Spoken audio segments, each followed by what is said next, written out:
Сәлеметсіңдер ме балалар? Біз бүгін 2-ші сыныптың қазақ тілі пәнінің 29-ші сабағын өтетін боламыз. Сабағымыздың тақырыбы дауыссыз л мен р.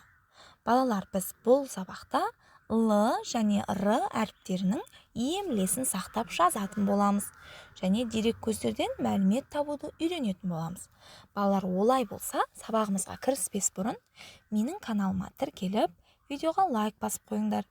Сендер осы әрекеттерің арқылы менің каналымның дамуына өте үлкен үлестеріңді қосасыңдар.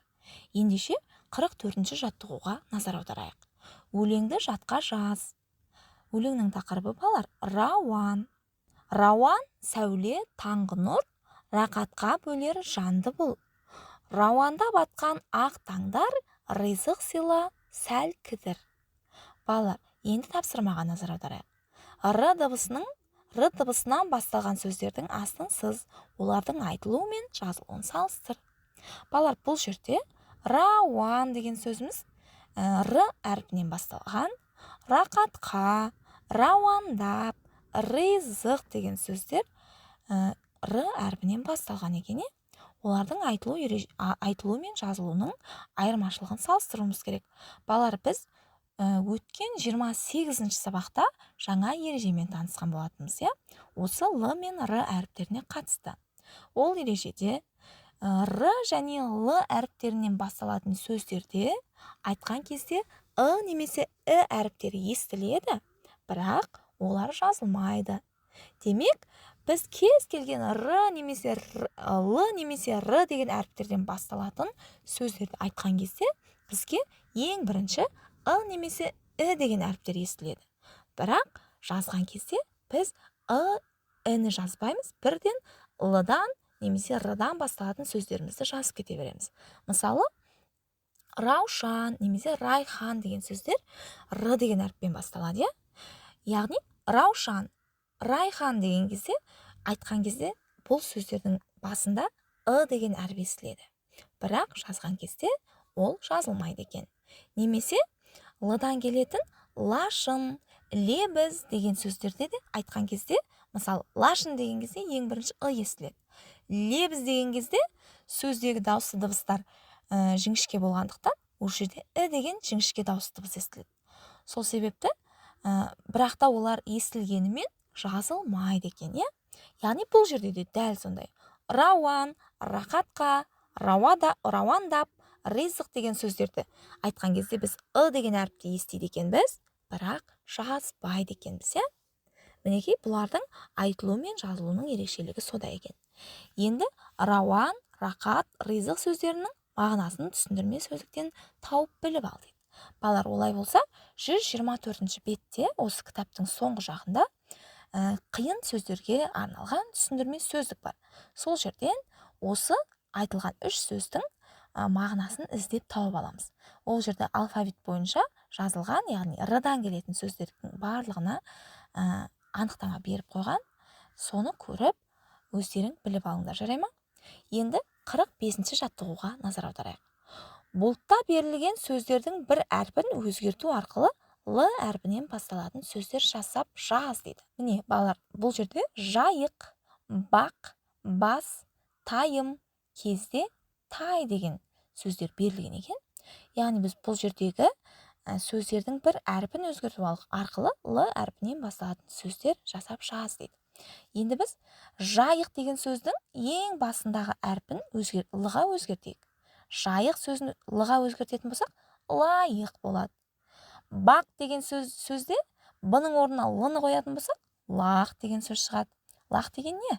Ешкінің төлі, ешкінің баласы, үй жануары.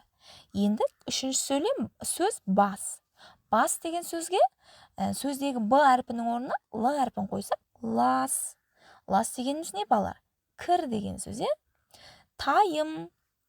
Тайым деген сөздегі т әрпінің орнына л әрпін қойсақ, лайым болады.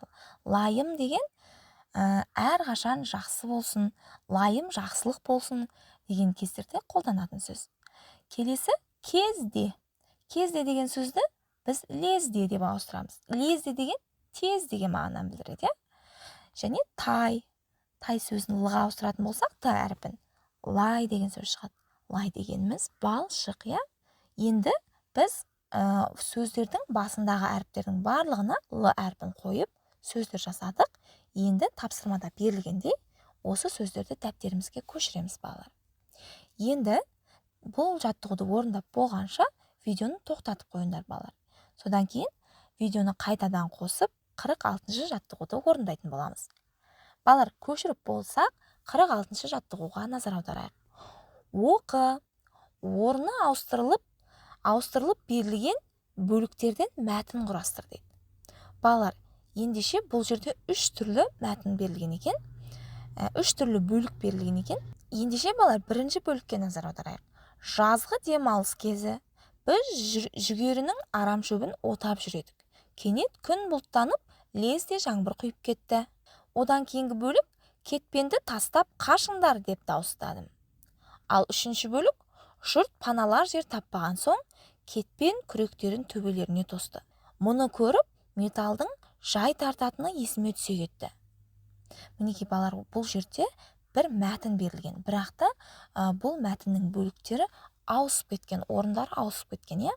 Біз бұл бөліктерді өзінің орнына қойып, мағынасы толық берілген, мағыналы бір мәтін құрастыруымыз керек. Бұл жерде балалар, бірінші бөлік өзінің орнында тұр.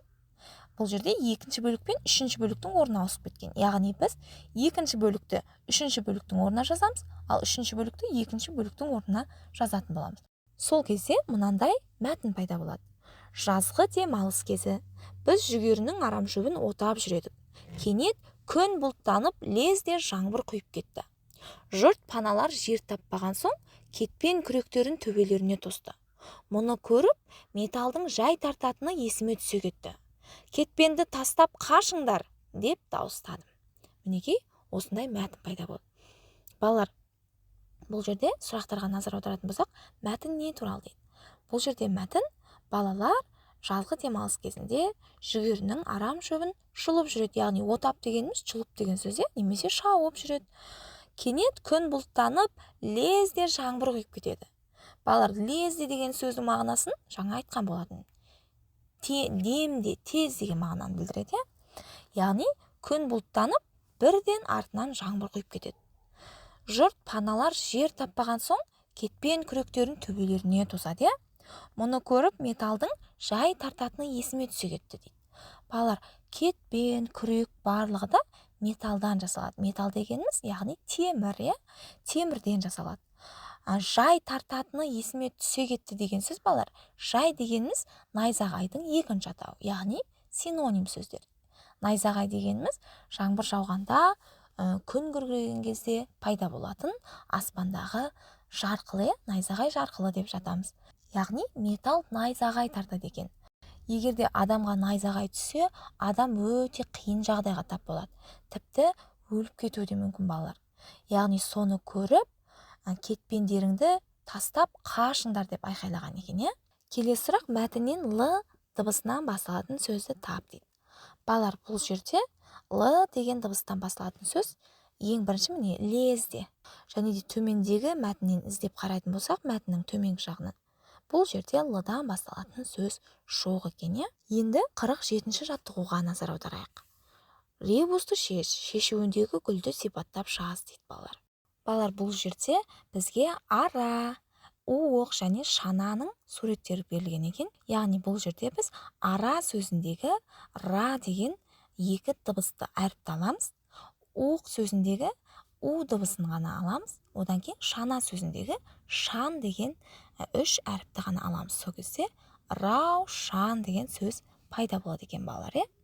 Енді шешуіндегі гүлді сипаттап жаз дейді. Балалар, раушан гүлдері ақ, ал қызыл, сары, тіпті қара және көк гүлдер түсті де болып келеді екен.